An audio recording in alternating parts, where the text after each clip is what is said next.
In the book of Job, the Lord God Almighty sees Satan, and Satan demands to have a crack at Job because the Lord God Almighty had protected him for so long.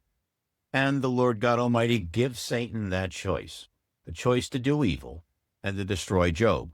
First, he wiped out his family, then he wiped out his fortunes, and then he went after his physical health. Job's three friends come along and they have a lengthy discussion that goes on for many chapters.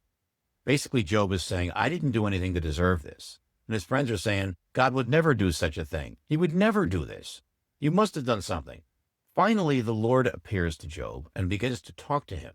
He says, where were you when I laid the foundations of the earth, when I set the mark, the parameters, when I raised the mountains to be this high and no higher, when I said to the oceans, you can come to this point and no farther?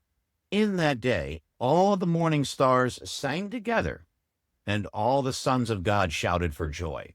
Remember, brothers and sisters in the Lord, Satan was among them. He was singing praises about the earth and about man, along with all the other angels. So when the Lord God Almighty is saying to Job, where were you in those days? Because I was there. I watched my most anointed cherub rebel against me. The pain that you're experiencing right now, I'm experiencing the same thing. You lost your children. Those were my children too. And I lost the angelic kingdom.